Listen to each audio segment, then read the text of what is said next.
I dwelt alone in a world of moan, and my soul was a stagnant tide, till the fair and gentle Eulalie became my blushing bride, till the yellow-haired young Eulalie became my smiling bride.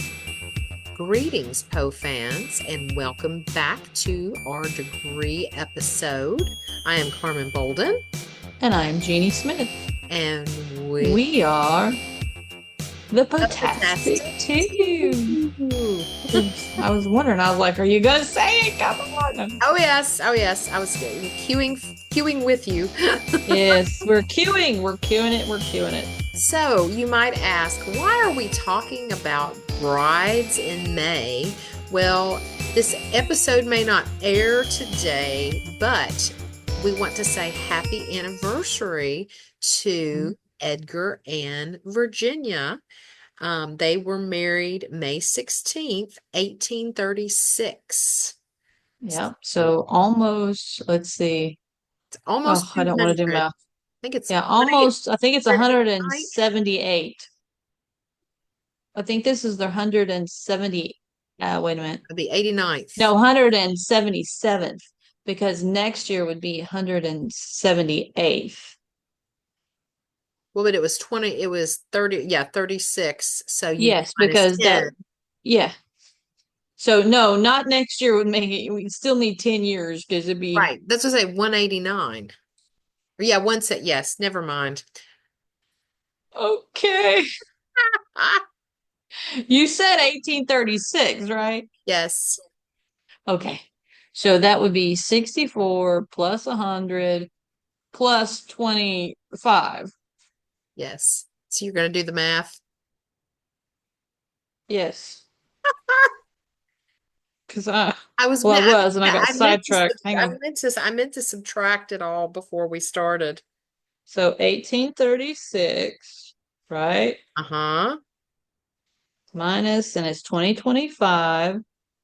Okay, so that's 189. So you were Yeah. correct Okay, I with thought so. 189, but it was weird because it was like,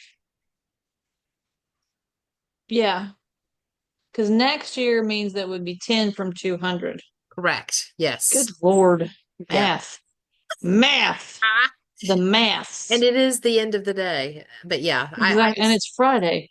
that is very true. That is very true. But yes, so Yes. happy 189th anniversary to Edgar and Virginia. Yes. And however, were they married actually the full 11 years, or did she die before the 11th anniversary? He died in January. So, So they were married for 10 years, yeah, but it was in the 11th year of their marriage that she correct. died. If she had lived, yes, that would have been the 11th year. Correct. Yep. All right. So, yeah. So that's why we're talking about it on today, May the 16th. Yes. So we're going to talk a little bit about their wedding, and we're going to Mhm. talk about wedding practices from back then. Jeannie's done research on that. And then Mhm. I looked at anniversary practices or customs and things like that. Yep. So it's like a lot of stuff happening. So I guess we'll start with what happens before, during the wedding and stuff. Mm-hmm. Now, we all know because we all love to watch. Well, we may not all love to watch, but we know there's a lot of reality TV going on. And one of the big ones that has taken over, and actually, I think this is like their 19th season, is Say Yes to the Dress. Oh, yeah, that's true. That I have watched that a long time ago. Yes. Yes. So it's still in production. And the one big thing is about how the brides, they have to go and find the perfect dress, and they pay all kinds of money. I mean, I even saw one of the dresses, it was like $53,000 for a dress. That's And insane. I'm going, Yeah. what? But it was cool. It was from head to toe in Schwartz. Bavarsky. Thank you. Yeah. Crystals. Couldn't say that word. Gesundheit. Yes, bless me. Okay.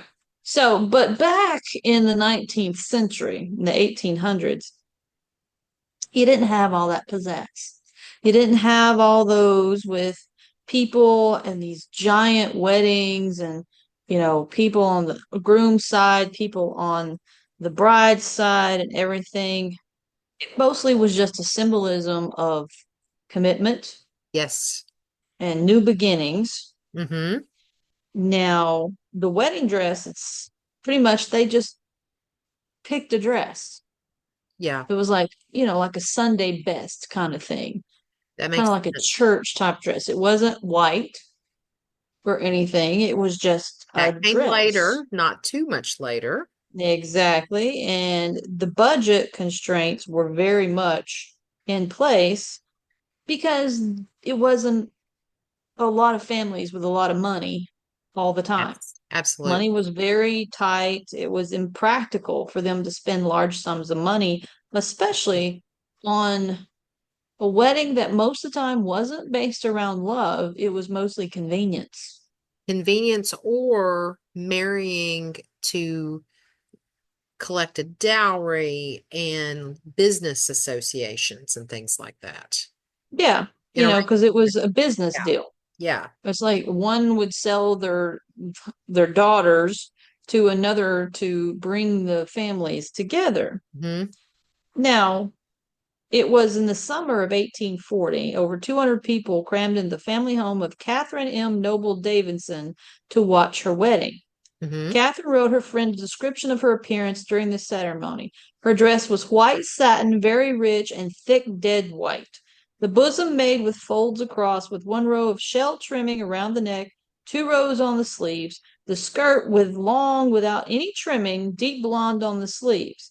My gloves white, kid satin on the tops and edged with blonde. My Hmm. hair was plaited behind, and my Grecian curls were curled very beautifully and worn behind curls in front. Mark orange blossoms were sent to me to wear in my hair. I wore them in front, buried in my curls, and beautiful white rose in behind. Now, this lady, Catherine Noble's wedding, Okay. became one of the big social events of that year. And over 200 people crammed into the family's home. This wasn't a church, wasn't outside. This was all in the house. Wow. So 200 people, over 200 people, went into the family home and they had to spill out into the front yard. So people weren't even inside during the Oh ceremony. my goodness. And the Met collection actually includes a wedding dress from the same period that reflects a much simpler fashion that likely would be more commonly worn by brides, not so much her. Hers Okay. was one of the bridezilla types of today Mm-hmm. that you could probably see. Right. So it didn't actually become typical to have a white wedding gown, especially. It was all about, like we said, it was convenience, it was for business dealings. They were community events. You would invite your neighbors, your friends, the family. They had dancing, they had ceremonies, they would come over, they would eat, they would celebrate, and it would basically a block party is kind Yeah. of what it was. But it developed as want to do for many years because as we grew as a nation and people started making more money and the weddings started turning from business deals into more Mm-hmm. elaborate wedding Right. venues, Well, and things changed. yeah, and I was going to say, adding into about the white wedding gowns, it wasn't until 1840 that Queen Victoria popularized because Mhm. she wore a white gown, then everybody wanted to be like her. And so that's where that tradition came from. I had never read that before, so I thought that was interesting. Yeah, I think that's why the lady I just read all that description for, Yes. that's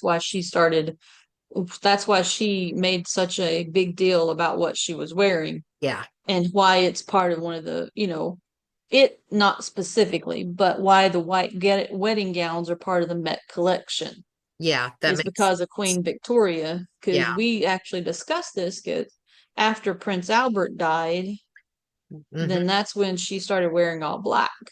Exactly. Yeah. And which So, it's just interesting to think about the contrast of the white to the black, and nothing in well, between. yeah, it's just two separate ends of the spectrum there. Absolutely. So what else did you find on wedding customs from the 19th century? That was pretty much it. It was just Okay. mostly family affairs. Yeah. It was neighborhood block parties, Okay. or very small venues with families. It was only very few, like I read, that had the means to throw such elaborate parties Party. and Yeah. invite people. But once again, it most of the time wasn't about love. It was about convenience Yeah. or business dealings. Okay. The Or in, I guess, Edgar's, I guess we can't really say it wasn't a business deal. It no, was a family affair because it literally they yes. could just, they just had one family to invite to the wedding. Exactly. Well, one other custom that I found, and this all ties back to Queen Victoria, her Mm-hmm. daughter, named Victoria, Mm-hmm. was walked down the aisle in 1858 to the bridal march, dun dun dun dun. And so that became popular for the bride and the bridal party to march down the aisle to. Thought that was interesting Yeah. as well. So they were very heavily invested or Influential. yeah, influential in they who knew they were influencers back then in the mid Well, I mean, they 1800s. were the Yeah, royal party, and so, absolutely. and the irony of it all is they were influencing the traditions in America, even though Yes. And still we and were trying to yeah. break away from those traditions. Oh yeah. And I mean, and when you think about other members of the royal family like Princess Diana Hmm. and even before that, it's like there has been so Queen much. Elizabeth II. Yeah, I mean, there's been so much, even Kate now, the Hmm. fashion wise sense and that kind of thing. It's really still, they're still influencing America, even though we're not supposed to think that way. Exactly. Yes.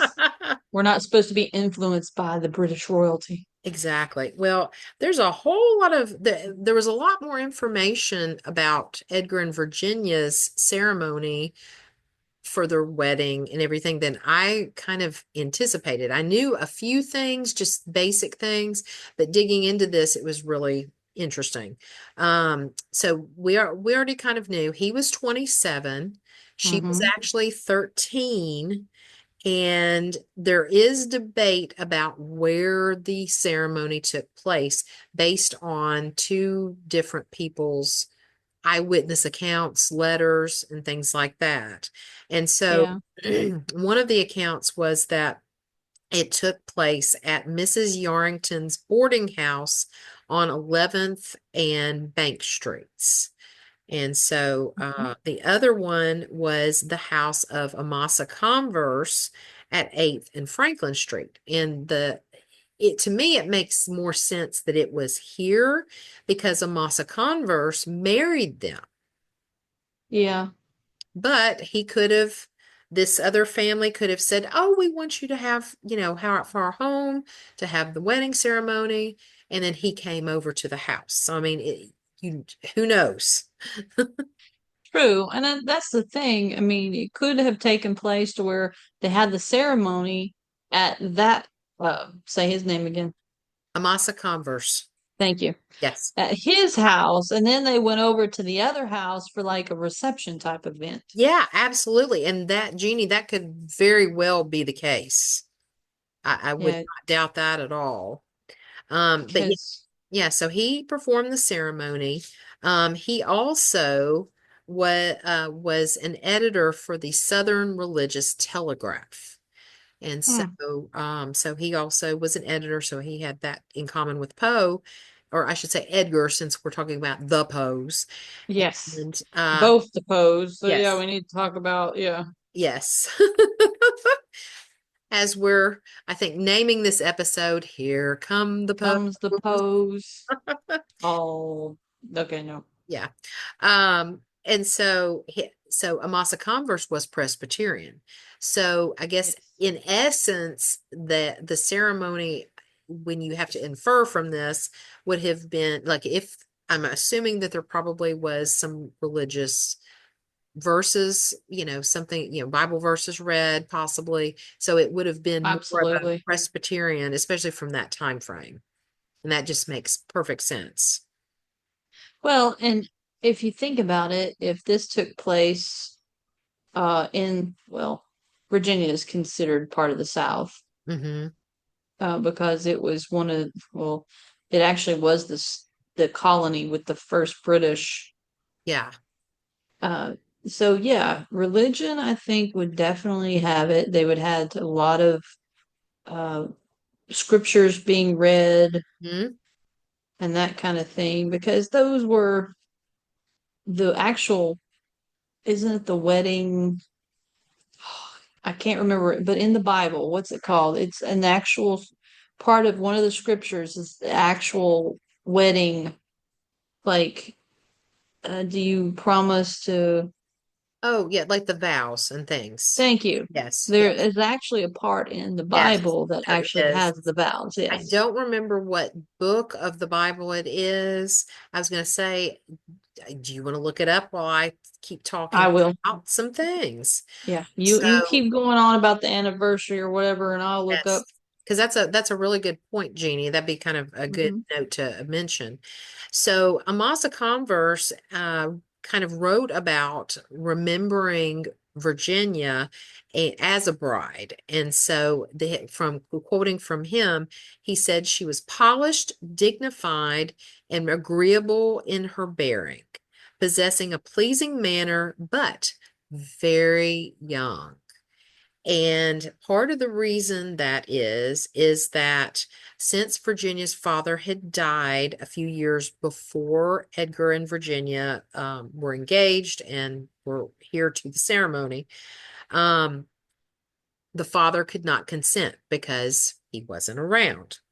And so Mhm. what happened is on their wedding day, Poe signed a marriage bond, basically saying and verifying, as he was, I almost do air quotes on that, verifying Mhm. that Virginia was 21 and able to basically give consent without her father being present. And so there was another person that had to witness this, and so another relative, I've got Cleland written down, and I forgot to write the first name down, but co-signed for this. And so I thought that was really interesting, but it makes total sense because when you look at, probably, Jeannie, it's probably in what you're talking about, the Bible verses, when the preacher or priest or the officiant who is marrying someone asks, who gives this bride or who gives this woman, lady, to be married, that would give the consent. That's that question that's always asked. And so in modern Exactly. times, it's really kind of become, I've been to weddings where it's her mother and I, if the father is answering. Sometimes if the father still is not around for whatever reason, the mother will say, I, as her mother, gives consent. Exactly. So it's evolved. Because It's evolved based on more modern times. yes, because most of the vows that we hear now today, we are gathered here today in the eyes of God to get to bring together Right. this man Yeah. and yeah, Mm-hmm. and that thing. Most of it has been, shall I say, pick and choose from each kind of verses and Right. Yes. bastardized. I knew you were going to say that, but I was like, where is it? I know she's going to say that word. Yeah, I was like, I was trying not to, but was It's like, true.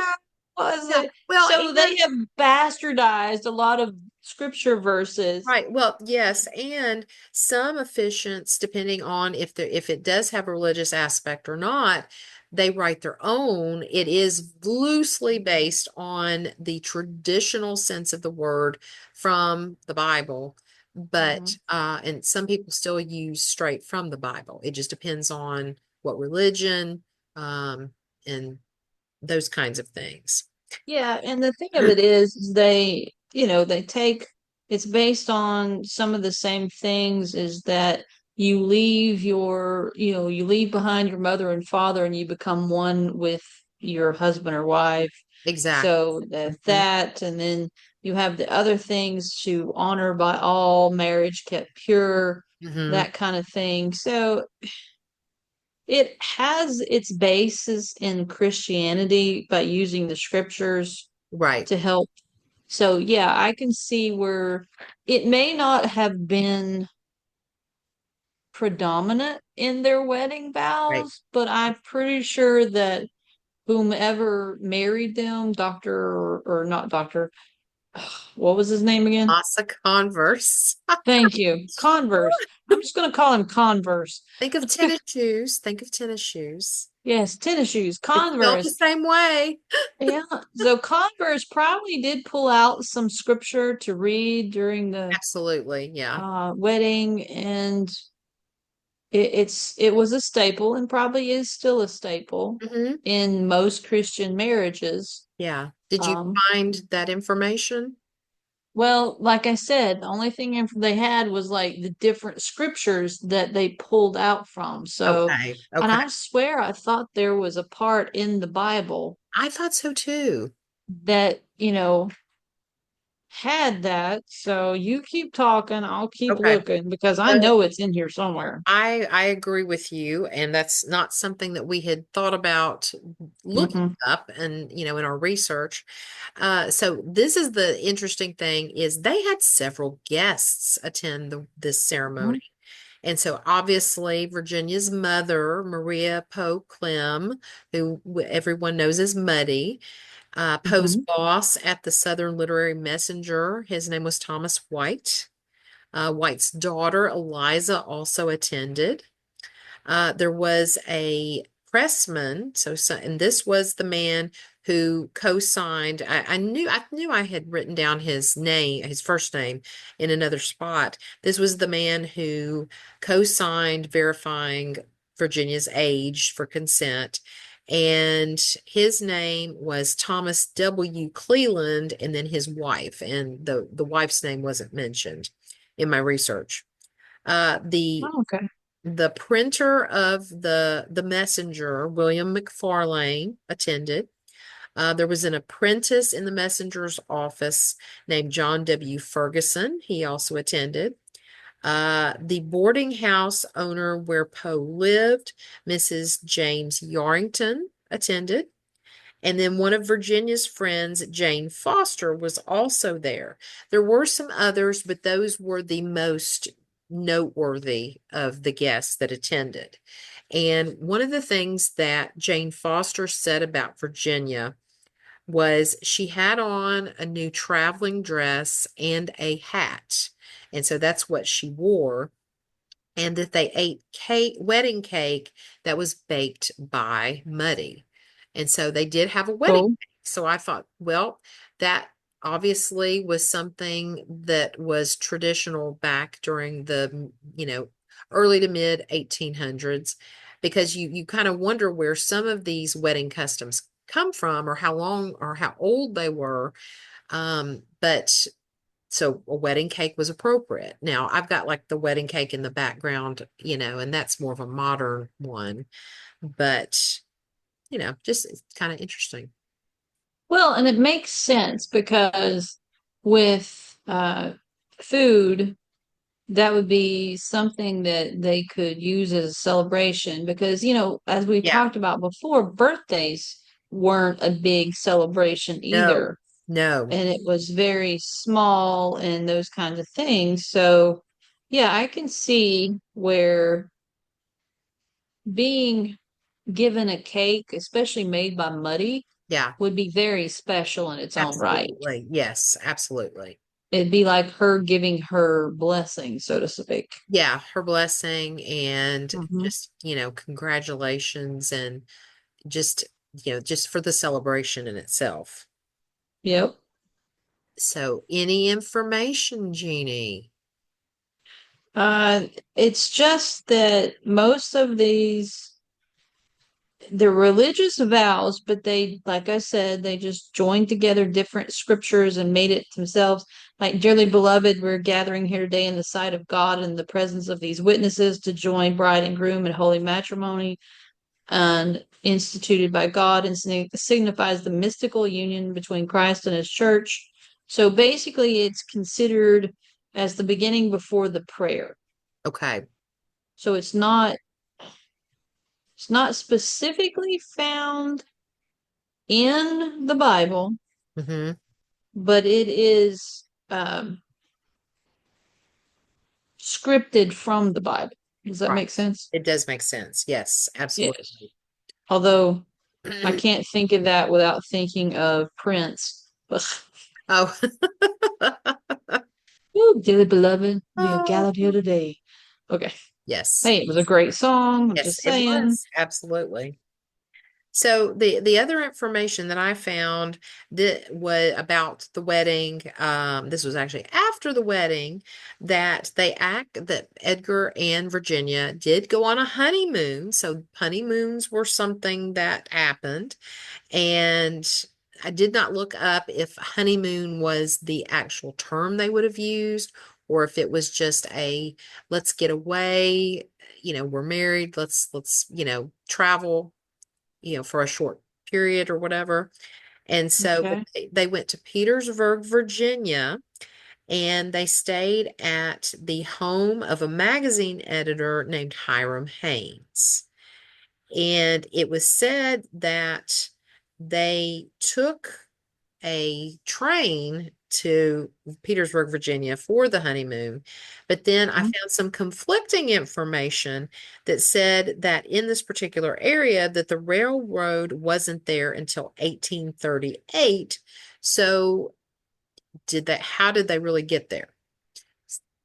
Well, they did have um most of the time they would just use overland travel like a Constega wagon Right, or some sort buckboard, stagecoach, that kind of thing.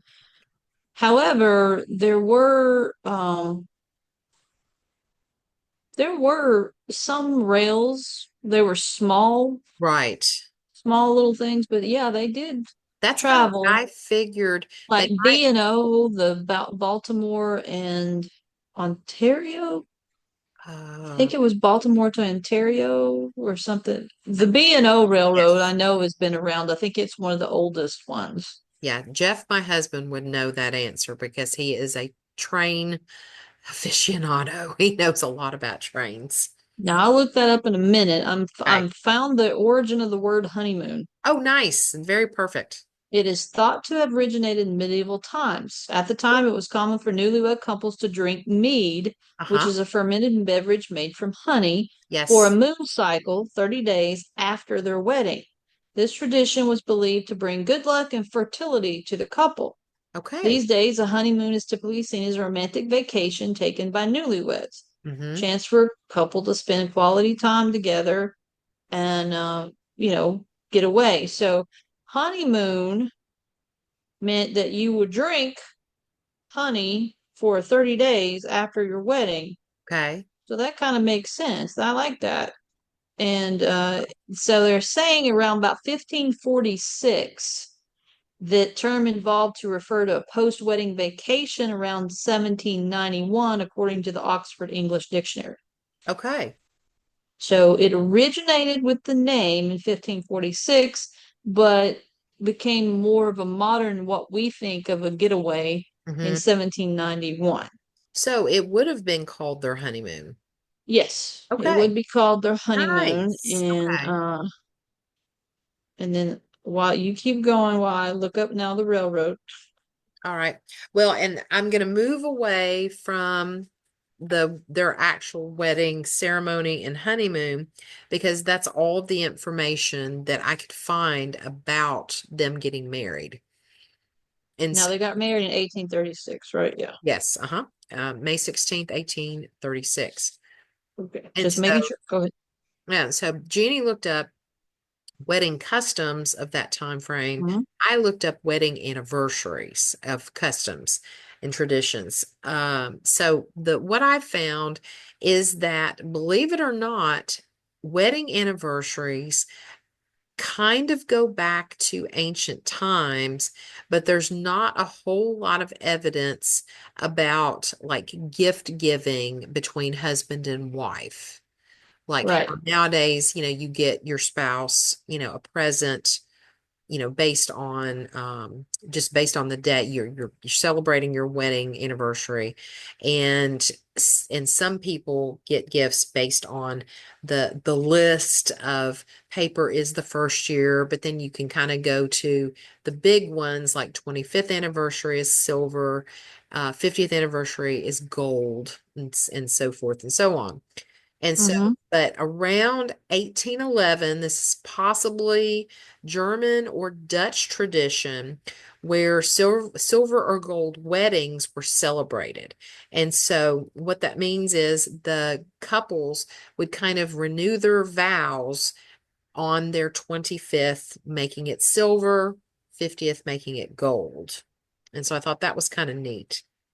That makes sense. Yeah. And then in 1859, which is after Poe's time, the Mm-hmm. Farmer's Almanac showed a list of different types of wedding, like names, I guess you could say.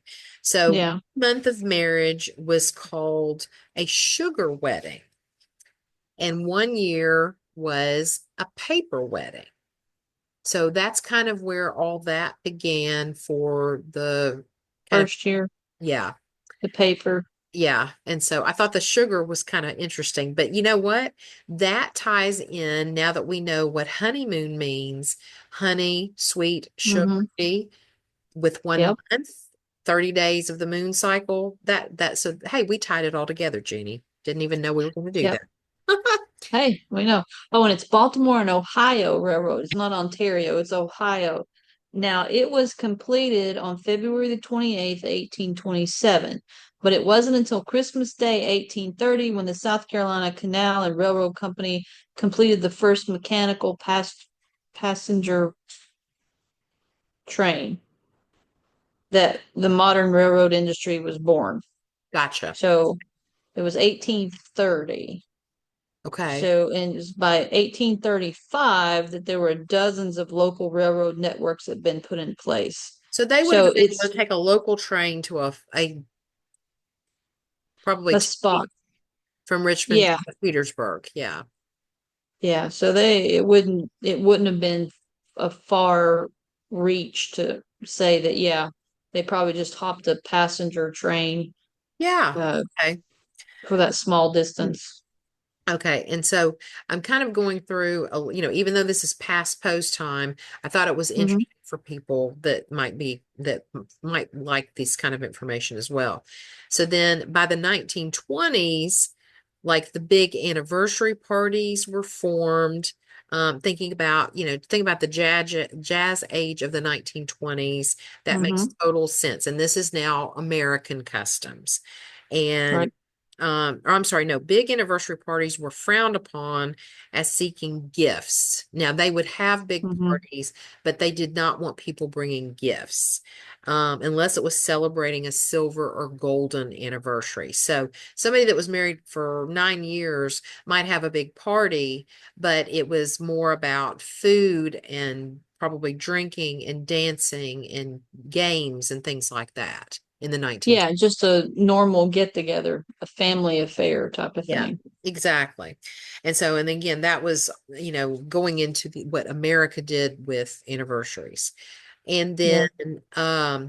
other research that I found showed that anniversaries were not popularized in America until the 1860s. So just a little bit after post time, but Hmm. they were even bigger and even more popularized by the 1880s.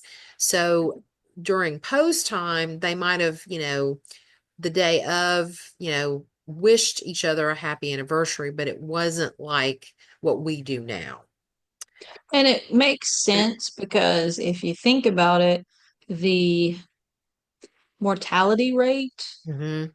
and stuff, because you didn't see divorces happening It No. was either one or the other. One of them had to die. There Yes. wasn't a lot of divorces going on. And then, of course, not long after, uh, you had, you had the Mexican American War going on, the War for Texas independence was going on, the Right. Reformation, the Second Great Awakening. Then you had the Civil War. So after the Civil War, leading into the whole Reconstruction period, the 1880s makes sense because it was at that time when things were becoming more stable Yes, and absolutely. celebrations were happening because people were getting married again because they Yes. were trying to repopulate. Right. And they were happy. Like things were Yes. getting back to a positive Mm-hmm. feeling within the world. And so Yeah. so like giving gifts specific to the year and holding parties did take place around the 1880s, kind of the Mm-hmm. 1860s, 1880s. But again, that kind of shifted once you got into the 1920s of to from friends and family to the couple. It was more about the big celebrations of silver and gold. And then the one thing that I thought was really interesting, because I really thought this was more of a more modern thing, but Mm-hmm. at these big parties, even in like between more closer to the 1880s, some probably in the 1860s, people would renew their vows at these Mm-hmm. parties. So it was almost like a re-wedding in a way, a re-ceremony. Well, it was also another way to re strengthen Mm-hmm. familial uh bonding. Yeah, Like if you had, for instead of convenience, you had a marriage of strength because right after that time they were having to renew that strength, especially if the parties were still alive very true. to do it, Yeah. and they survived and all that. So yeah, the reinstitution of their marriage is another way of saying, look, there's still a connection, there is still Mm-hmm. something to hold on to, and we are Absolutely. still strong. Yeah. And then the only other thing I found about wedding anniversaries was that during the Victorian era, leave it to Hmm. Victoria again. Oh yeah. It started in England and then it moved over into the United States around, again, this was more toward the 1860s to 1880s, but through that time period, going forward. But Hmm. during the Victorian era, flower giving was huge, and it's called the basically the process is called florography. And so they Hmm. had all these different like guides that said this flower means this flower means Hmm. that.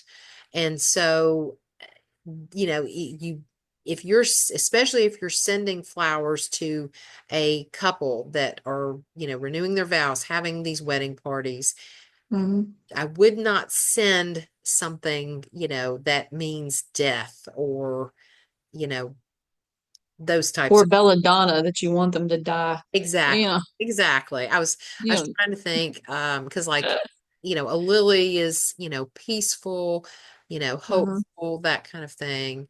Um, Orchids, but see, orchids were very rare. yes, and very expensive. Yes, Hmm. always have been. And like, Yep. I've got the roses behind me, and so you better also send the right color rose. And so Hmm. red is obviously love, but if you send yellow, that's just friendship. And so if Yep. the husband is sending a yellow bouquet of roses to his wife during that time frame, she'd be like, "Hold on a minute." Yeah, that's wrong. But yes, I think it's interesting that there was an actual book that was published in Victorian times called Yes. the Victorian Florography, Yes, all yes. about with the illustrations of what each flower represented and all that Yep, kind of stuff. And it's very interesting that they had those kinds of things, but at the same time, it's no different than what we have in today's time with the wedding planners yep. picking the right colors, picking the right flowers, the venues and everything. So it's an evolution from that to now. So, Absolutely. And I will never forget this as long as I live. Anytime, this was my grandmother on my mother's side, anytime we would talk about flowers and things that we liked, because she gardened, I also gardened some too. And just I don't get to do it as much as I'd like to, but she'd always say, "Don't ever plant gladiolas, they're funeral flowers." mhm. That has stuck in my head my entire life. Oh, yes.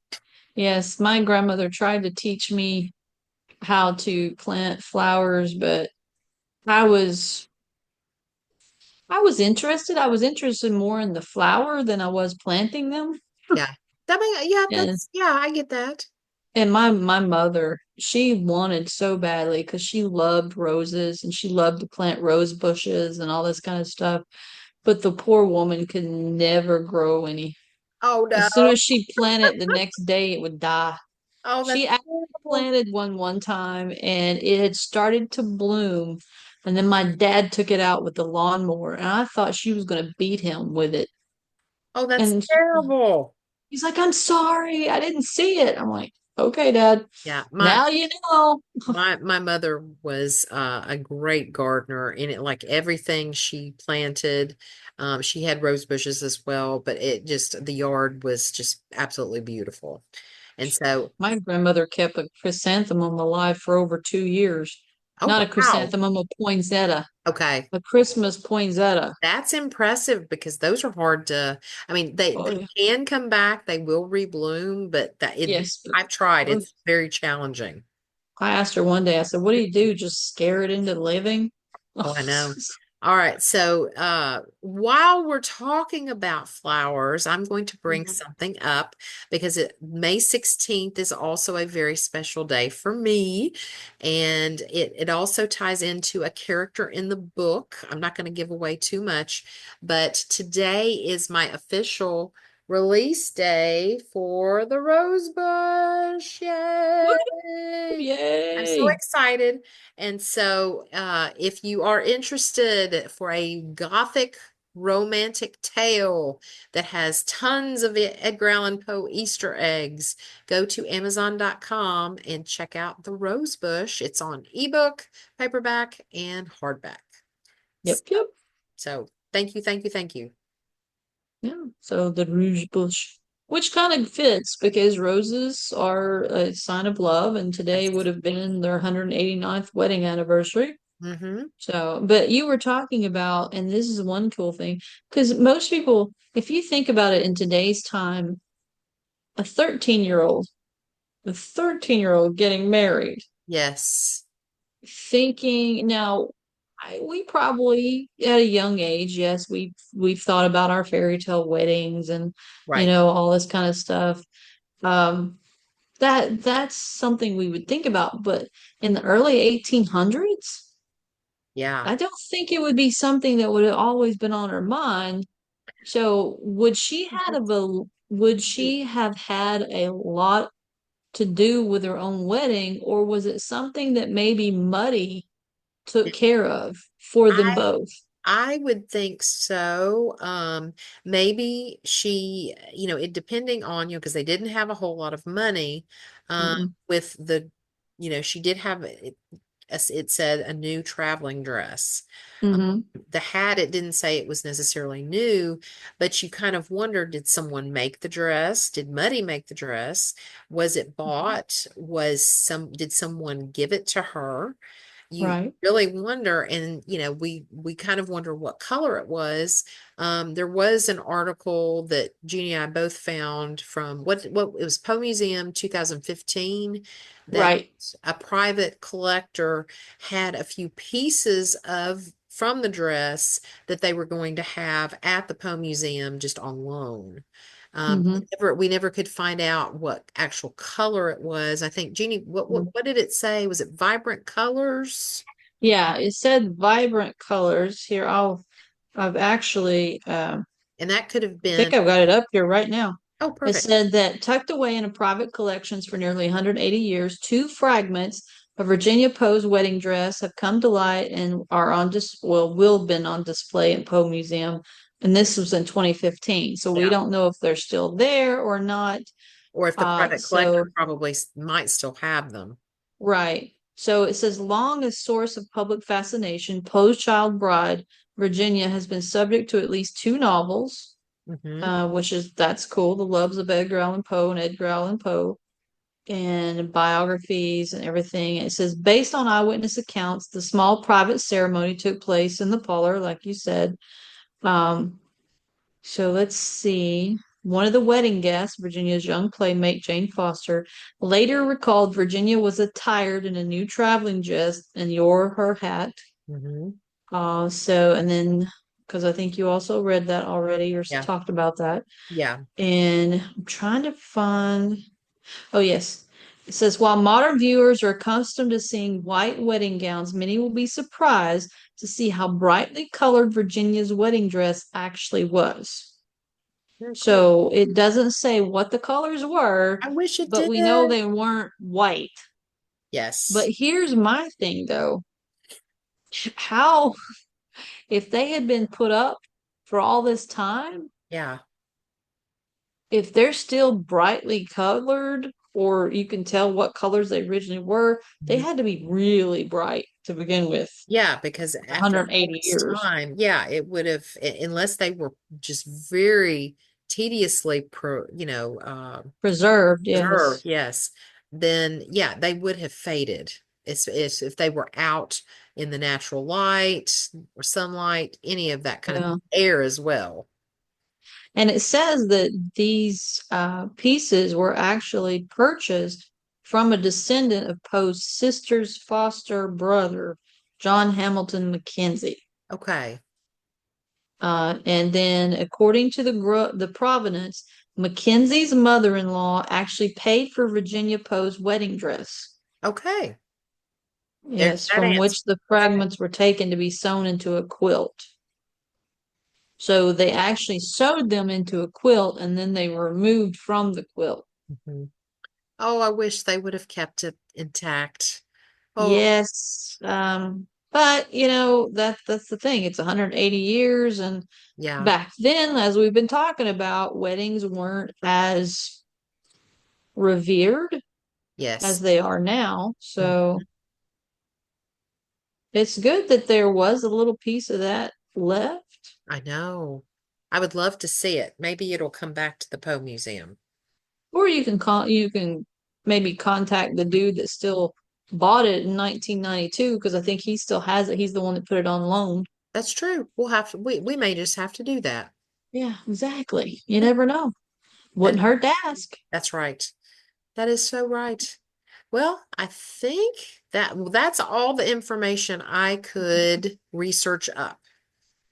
Yeah, and the thing of it is like, with everything that far back, unless it was preserved completely, because there wasn't a lot of pictures Right. and anything else, because it's not like today where we can just video everything and record it. Oh, I know. I know. Um, but still, it is interesting to know that there is some traditions, because that's what they're based on, Hmm. is past. And to know that the white wedding dress was not one of the biggest ones, and that we know that Virginia didn't wear a white wedding dress. So, Right. And so you kind of wonder after Queen Victoria had mm, popularized the color in 19 or 1840, if they had waited till 1840 or 1841 after Victoria married, yeah, would her wedding dress have been white? You kind of wonder that. you kind of wonder, but you also have to think. Now, one of the things is that white would be one of the simpler, cheaper fabrics if you're looking at white cotton, Or a muslin, but yes, which would have been yes, or muslin. white. But the thing Yes. about it is, like I was reading from the one lady, Hmm. her dress that she was describing, it was like satin and lace, and Right. that's not cheap. No, that would have been very So expensive. yeah, so Absolutely. Yeah. you never know. It could have been, you maybe not, but Yeah. Yeah, because they could have just waited because Virginia could have gotten a little older. well, that's I was going to mention that too. Because Yeah. if they had gotten married in 1831, she would have been what, 18. So You mean 1841? yeah, You that's said 1831. sorry. I can I I'm blame like, good Lord, she'd only been like 8. it That's on my illness that I've been under this week. oh yeah. Well, math is not, it's okay. We're not mathing today, so that's fine. Yes, 1841, she would have been Yes. 18, and so more Yes. close to the age of consent. Exactly. Only That'd probably been only better. fibbing a little bit, not a lot. Exactly. A little better. But And you never know, they may not have ended up married at all by then. that is very true. And Poe and Virginia had a beautiful love. Yes, they Mhm. were first cousins, but again, context, always remember the context. That's not something that's allowed today, but in that time frame, that happened somewhat often. Yes, very much so, especially in the royal families. Yes, that's a whole like another That's another can that's of a whole worms nother we're not opening. podcast, Jeannie. Exactly. That would be very interesting, but no, we're Yeah. not going through that. I So, can answer one word, Habsburgs, and we're not going to go into that. yeah, exactly. No, no, no, no.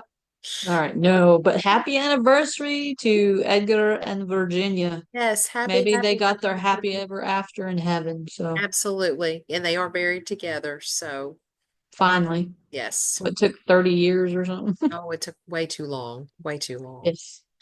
So, Yeah, if you're in Baltimore at the grave, lay some red roses for their love. exactly.